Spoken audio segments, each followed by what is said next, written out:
YSRCP will be supporting the NDA Presidential candidate Draupadi Murmu in the presidential elections. This was expected that the YSRCP would support. Earlier, the Biju Janata Dal also said it would be supporting. The GMM is supposed to be also on board with the candidature of Draupadi Murmu. That's the BJP candidate, the NDA candidate for president.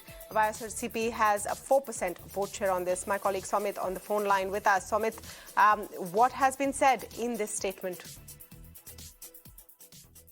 Well, actually, a couple of days ago, we have broke this story in Mirror Now, stating that AP government going to actually likely to support NDA-led presidential candidate. And now, Andhra Pradesh government has, has clearly announced that CM Jagan Mohan Reddy extended his support to NDA presidential candidate Draupadi Murmu, which will be the first tribal woman to hold the position. And, if she wins the election, CM Jagan believes that it falls in line with the emphasis he always, is always given to the representation of the SC, ST, BC and minority communities in the Andhra Pradesh government. Actually, he has given all the ministry posts around 40 to 60% to these backward communities. And the government stated that this is the main reason to support Murmu in the presidential elections. And he also said that parliamentary leader and actually Rajya Sabha member and parliamentary affairs leader Vijay Reddy and Lok Sabha member Mithun Reddy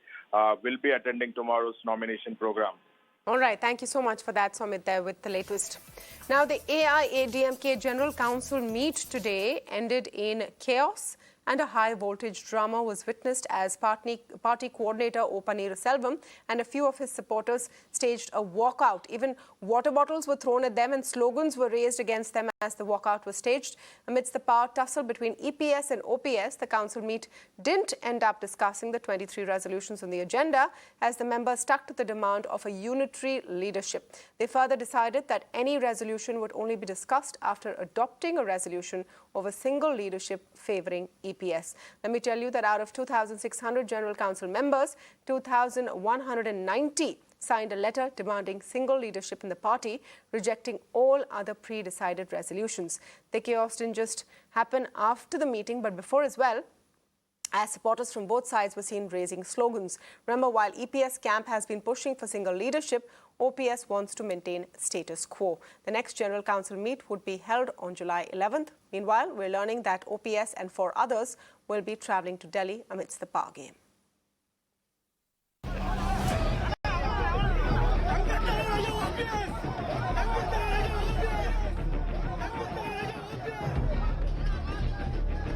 Both EPS and OPS supporters, they were constantly raising slogans against each other, during today's General Council meeting. In fact, when OPS entered the venue, thousands of EPS supporters, they surrounded him and they started raising, slogans against him.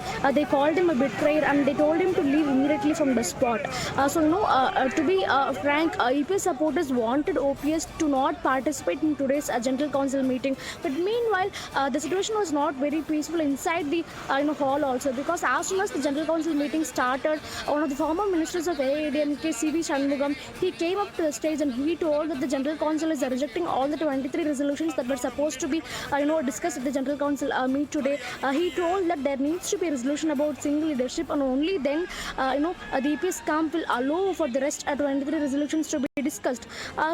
This made the situation much more chaotic. So as soon as this announcement was put forward, EP supporters and OP supporters, they started raising slogans against each other and they heard words at each other. In this backdrop, OPS left the spot very soon. So it is important to note that OPS was not there till the General Council meeting got over. He left the spot halfway, and when OPS was trying to leave the building, water bottles and papers were thrown at him, and he felt very humiliated. We could tell from his face that he felt very humiliated and that he was very sad. So he left the spot halfway and he went straight away to his residence in Greenways Road. But meanwhile, OP supporters, they were constantly raising slogans at the spot, praising EPS and the AIADMK party. They told that EPS will always be the permanent general secretary of AIADMK, and that he is the one who can replace Jayalalitha. So the whole situation was very chaotic, and thousands of police personnel, they were trying to make the situation normal, but nothing was working in the ground. As the EPS and OPS supporters, they were totally uncontrollable at this spot. But meanwhile, right now it's also important to note at this point in time that OPS has gone to Delhi now along with his son OP Ravindranath and several of his supporters. So if he's going to meet with national BJP leaders about this single leadership issue, that's going to be a turning point and game changer as far as the discussion is concerned. So we'll have to look forward to what's going to happen during his Delhi visit, if he's going to meet the national BJP leaders or not. But meanwhile, on the other side, EPS is very well here in Chennai, and he's meeting with all the senior party leaders, and he's discussing as to what can they do in the further course of action.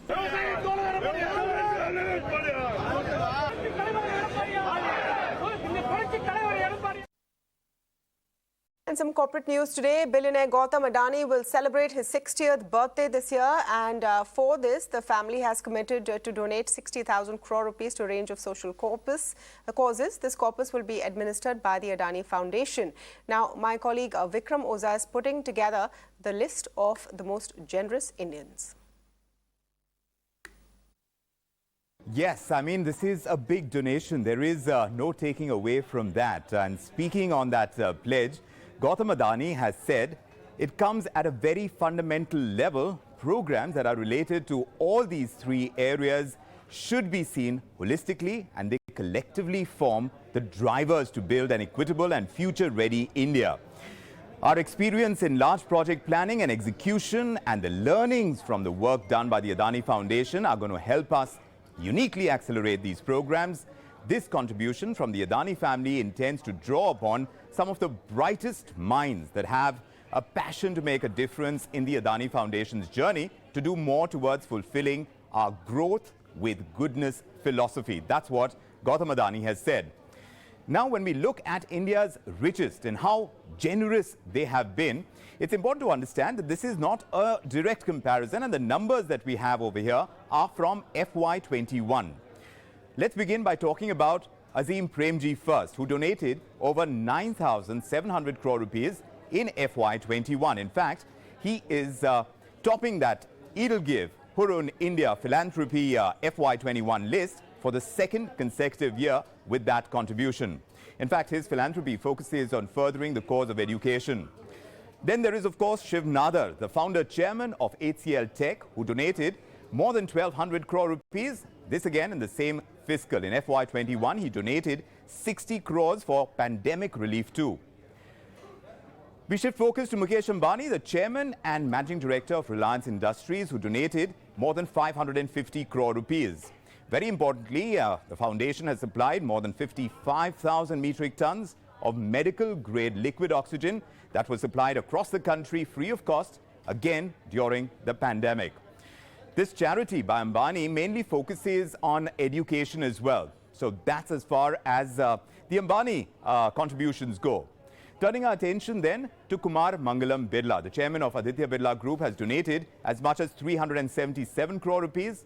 In fact, he also allocated 50 crores for supplying N95 masks and those PPE kits and ventilators, again during the pandemic, for relief during the same period that we are looking at. His charity actually focuses more on healthcare. There is Nandan Nilekani to speak of as well, the co-founder chairman of Infosys, who donated 183 crores in FY21. So these are the largest contributors we are looking at in terms of charity. The big one announcement that we're focused on is the Adani Foundation's 60,000 crore rupees. And pictures of giant craters that cover the full width of a national highway for as long as the eyes can see are a rare phenomenon, but unfortunately not as shocking as it should be. The alarming condition of National Highway 227 that goes through Bihar's Madhubani has been laid bare in an aerial video. The government sprung into action after these visuals went viral in social media. Take a look at that report.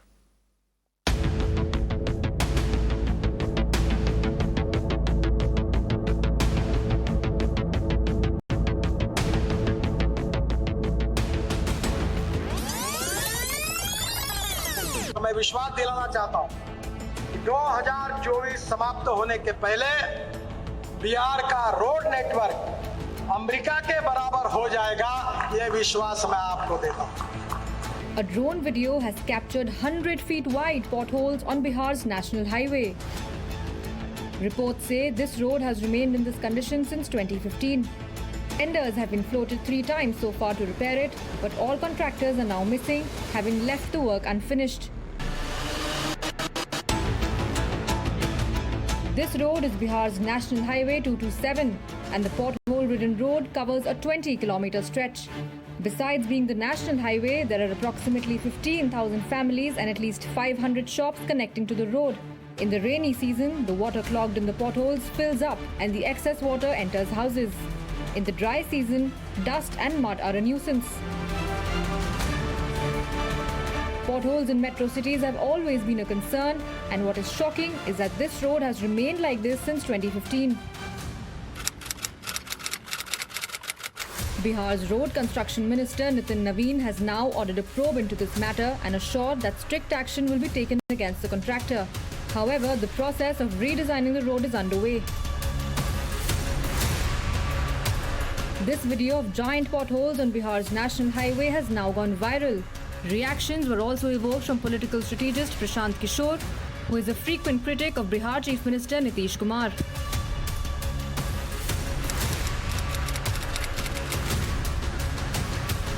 It was just 2 weeks ago when Union Minister Nitin Gadkari had said that road infrastructure of Bihar will be on par with that of the United States by 2024.